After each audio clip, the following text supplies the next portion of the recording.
Apa kabar sahabatku semuanya? Assalamualaikum warahmatullahi wabarakatuh. Selamat datang di channel Esa Santuy sahabatku.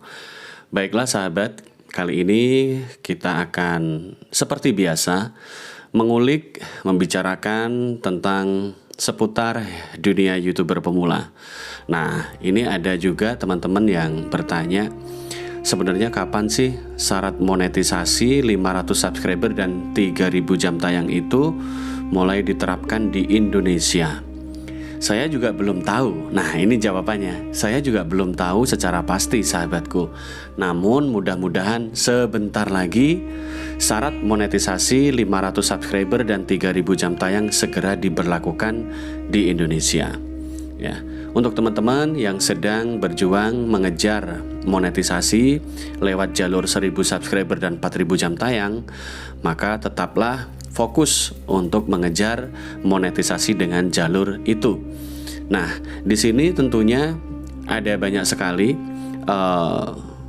perenungan-renungan yang sudah dialami oleh teman-teman, yang sudah dilakukan oleh teman-teman, merenungi kenapa views ada penurunan, kenapa perkembangan channel masih lamban, masih belum cepat berkembang. Nah, tentunya sama-sama kalau problemnya masalah itu, masalah jumlah penonton, dirasakan juga oleh channel-channel besar. Jadi bukan hanya channel-channel yang belum monet, tapi channel yang sudah monetisasi, channel yang baru monet, bahkan channel yang sudah dikatakan channel besar pun tetap memikirkan bagaimana agar penonton meningkat, agar orang-orang yang tertarik pada konten-konten mereka semakin meningkat setiap harinya. Nah, langkah untuk membuat penonton alami tertarik ini memang tidak mudah, ya.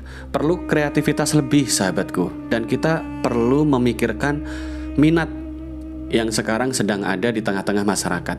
Minat tonton masyarakat saat ini sedang di mana? Kita coba pelajari dengan membuka-buka beranda YouTube, mungkin video apa saja yang penontonnya banyak, video bertema apa saja yang sedang nge-boom dan meledak. Kalau menurut pengamatan saya, akhir-akhir ini video-video serupa dengan podcast banyak sekali yang menyukai dan mencarinya.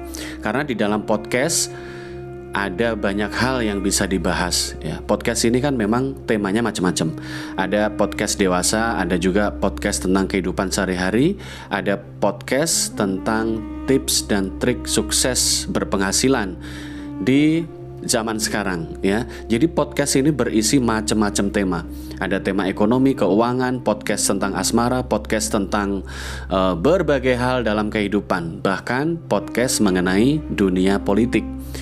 Nah, seiring berkembangnya zaman dan berkembangnya minat penonton, kita tidak bisa mengatakan bahwa konten-konten semacam podcast ini satu-satunya yang diminati.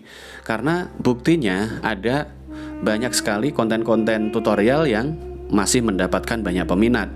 Tutorial masak, tutorial YouTube, tutorial permesinan, tutorial bahasa asing, dan juga konten-konten ceramah agama banyak peminat.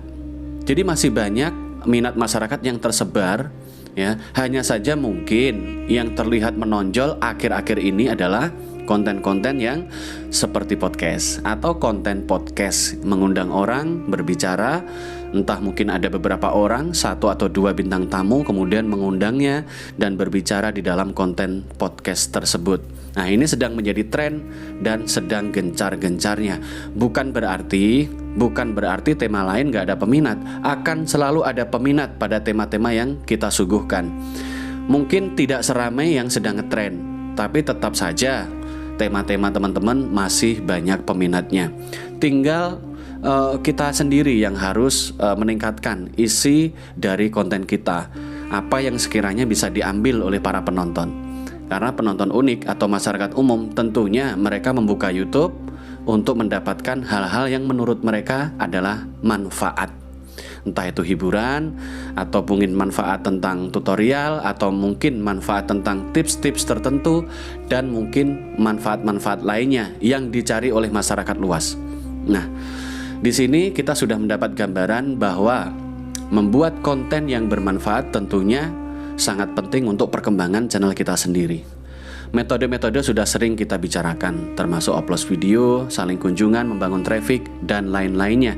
Kalau itu semua tetap continue kita lakukan dengan konsisten, perlahan tapi pasti akan ada perkembangan dari channel kita. Yang terpenting untuk saat ini adalah konsisten dulu. Konsisten, konsisten, dan konsisten. Konsisten untuk upload video dan konsisten membangun traffic channel. Mudah-mudahan konten kali ini mengingatkan kita semua akan pentingnya semangat konsisten dalam ber-YouTube.